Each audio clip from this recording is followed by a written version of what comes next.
Top 6 list of movies and TV series Michele Morrone has appeared in. We all know who Michele Morrone is. Yes, a hot, all-in-one pretty boy who has all the ladies drooling over him. Me included, of course. Our talented Italian has been notable for a recent internationally grossing film that we'll talk about later in the video.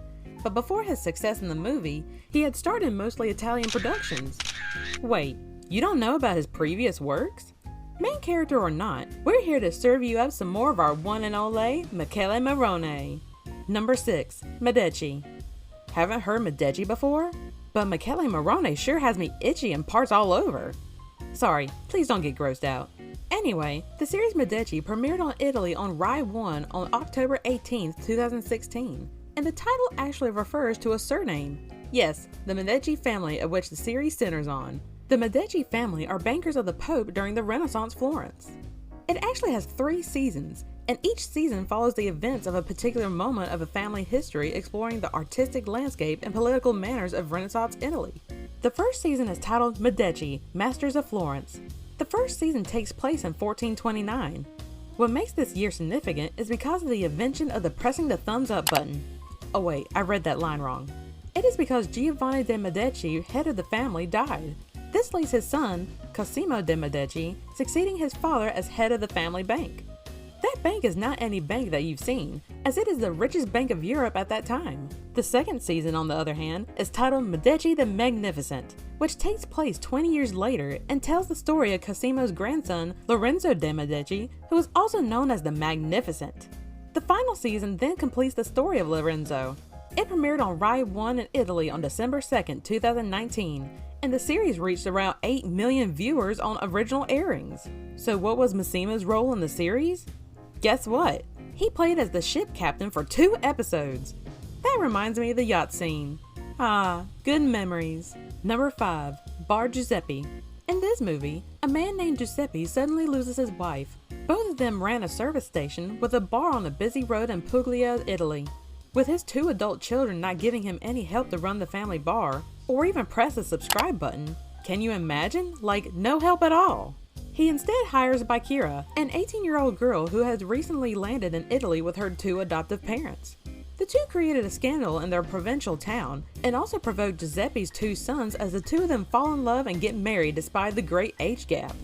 That's not all though. Later, Bakira tells Giuseppe that she is pregnant, claiming that she had not been touched by any man in any way. So how is the baby created? Kissing? Anyway, for this movie, Michele Morrone played as Luigi. Number 4. Provaci Ancora Proof. Provaci Ancora Proof. In English, Try Again Teacher is an Italian production television series broadcasted by Rai 1 from November 6, 2005 to October 19, 2017, inspired by the stories of Margherita Argero. The show follows the story of Camilla Baldino, who is a high school teacher that often finds herself involved in crimes. Camilla, who is an amateur detective, juggles between collaborating with policemen to resolve these cases while taking care of her husband and daughter. Let's give this supermom a thumbs up, guys. Michele Morrone played the role of Bruno Sacchi, a man who was suspected for his wife's assassination in the first episode of Season 6 in September 2015. Number 3. Duetto. In English, Duet.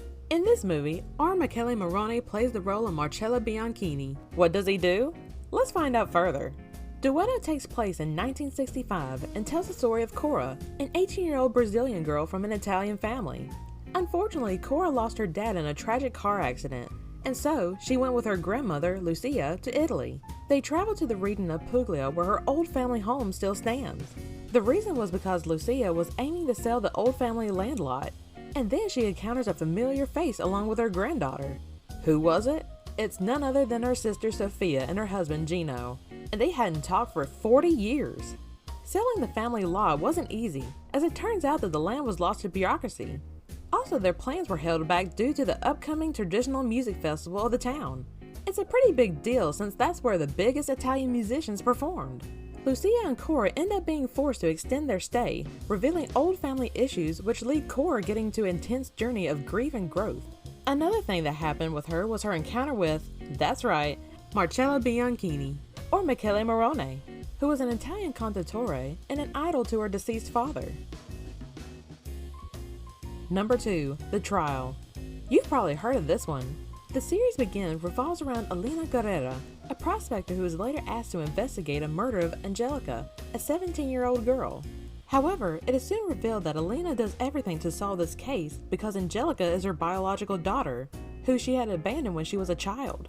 Opposing her is defense attorney Rogero Barone, who tries to prove that Linda Macano, the only defendant, is innocent. The deeper they delve in the murder, the more they realize the flaws of their biased justice system. With each episode, the stakes of the case get higher as the case manages to involve many other characters in it, and because of how heavily the personal lives of the attorneys start melding with it. The series doesn't end in a firm conclusion, and instead gives a more realistic view of crime solving by only portraying the imaginative projections of the attorneys and their insights on how the murder unfolded. That's not all. Viewers will empathize with Elena's character, which is tragic yet cathartic journey of a mother who tries to fix the mistakes of her past. The final act of the trial plays a key role in establishing its overall standing as a crime drama. In its last moments, it could have easily fallen into a crushing melodrama if it had solely relied on building up its mystery to an answer, a big reveal. But no, they did something different.